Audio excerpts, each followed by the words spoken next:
Hello everyone and welcome back to another Pony and Wolf Productions video. My name is visualbrony and today we are reading the story Oh to Be Young Again by Pump It Up. And oh my word, I am so hot. Also, I'm very sorry about the echo here, but I am actually recording in my bedroom again right now and I am doing a little bit of refurbishing, so yeah, sorry about that. Usually I would record in my car, but you know, gas prices right now are pretty high. So here is a list of those awesome Patreon people who actually enable me to fuel my car, keep eating, and pay my rent. I am not kidding, the little bit that they support me with actually helps. So if you want to keep me eating and want to get exclusive MP3 downloads of these stories, then go down into the description and look for that sweet, sweet Patreon link. Also, if that big button under this video is still red for you, then that means that you have not subscribed to Pony and Wolf Productions, which means you will not get updates about our newest releases. Oh, the horror. Anyway, let's get into the meat of the story.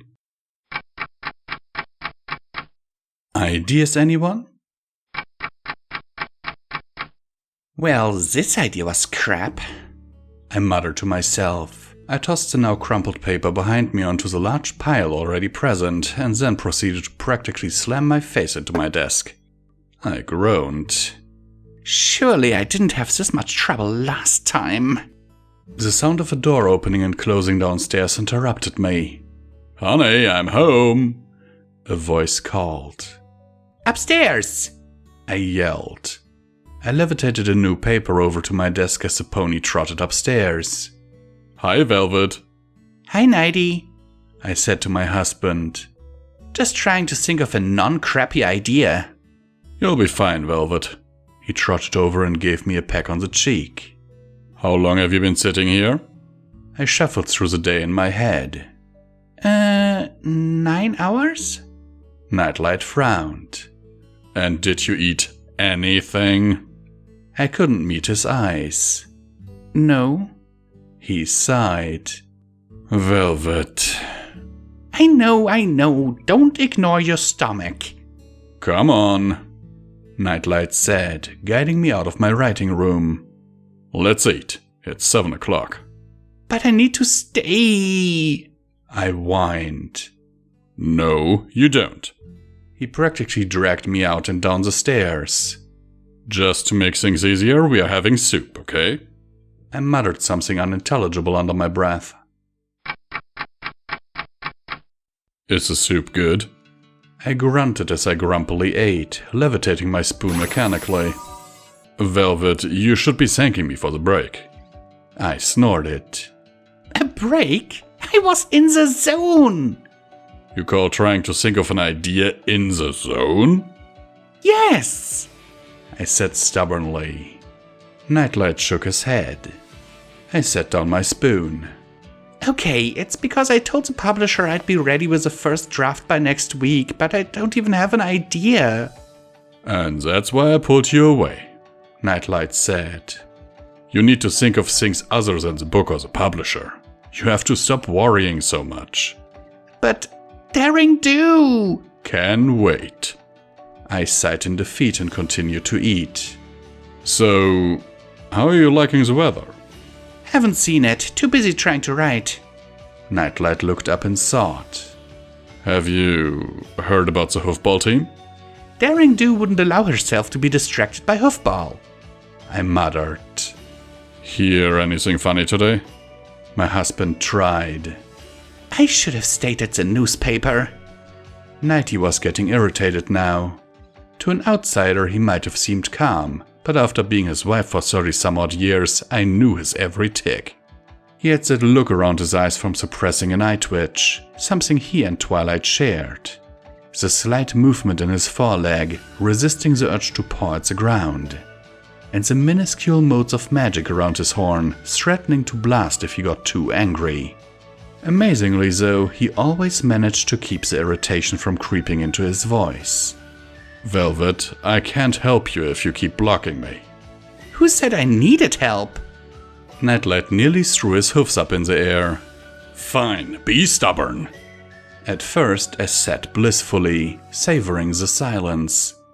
But then it got heavier and heavier, and so I was very glad when Nightlight broke it. I still can't believe our little Twily is a princess. A wistful smile came upon my face. Our smiley Twily is a princess. I sighed. Who knew? And she's so young. How old is she again? I just had a brain fart. Nightlight quirked an eyebrow. Brain fart? It's something I picked up from the younger fans. It means you had whatever you were thinking of in your head, but then it swiftly exited your brain, like a fart. Okay then. Well, she's 18. 18? And a princess? Oh, I feel old. And Shining's a prince. I laughed. Our children are royalty. I'm still not used to it. Prince Shining Armor, Princess Twilight Sparkle. Thanks, now you've really made me feel old. I said teasingly. How does that make you feel old? It took me until the two of them were out of the house and out of school to publish the Daring Do series and be recognized by a majority of Equestria, albeit under a pen name. And my children are able to be nationally recognized within a few short years. And? My husband prompted. And Twilight's dress made me wish I were younger so I could wear it. I sighed blissfully, remembering. The pink of the bodice of the dress against her purple fur, the white on the skirt, the pale yellow collar, short sleeves and skirt, all playing off the colors of her crown. Wonderful. And then I remembered Shining's wedding day. He looked dashing in his uniform. I always told him that. And I could never believe that he was marrying Twilight's old foal-sitter. Made me think of when Nightlight and I were young. I was almost done in college and he had just started at the Royal Observatory as an intern. Both of our noses were stuck in our books and we collided. I'm sorry, we both said at the same time, not meeting each other's eyes because we were still reading. We ended up bumping into each other a couple of more times in a row until we both lost our concentration, which caused the books to stop levitating and fall. We looked up and our eyes met. I said hello, what's your name, the usual. He said that he was at the Royal Observatory and I decided to interview him. Why not? I took a sip from my bowl, thinking about all this, and something clicked in my brain. That's it! I exclaimed, jumping out of my seat and racing upstairs. The gears in my head were spinning and whirring rapidly with excitement. I couldn't sit down and write fast enough. Daring Do and the Fountain of Youth. Daring Do was contemplating. She didn't normally do so. In her line of work, contemplating at the wrong time could get you killed. However, she was safe in her classroom, teaching her students, so she could afford to think. She was contemplating about youth. Hello and welcome back to Common Time with the Visual Pony, where we remind you that you can support Pony and Wolf Productions through the links down in the description below. Every dollar helps, is needed and very much appreciated, and it helps to keep me eating, keep paying my rent and my car payments and all that stuff, you know? Basically just you're keeping me alive, because the money that I'm getting currently is not much, and the little bits that comes in through Patreon and ad revenue is actually a real help.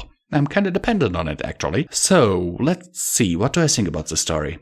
I personally think it's really relatable. As I grow older, I actually sometimes think back at to the times when I was much younger, and some of the things that I regret, and some things that didn't go as I had planned. Let me know in the comments down below if you have stuff like that as well in your past. Sincerely yours, Visual Pony, and as always, I hope that this story finds you well in body and mind.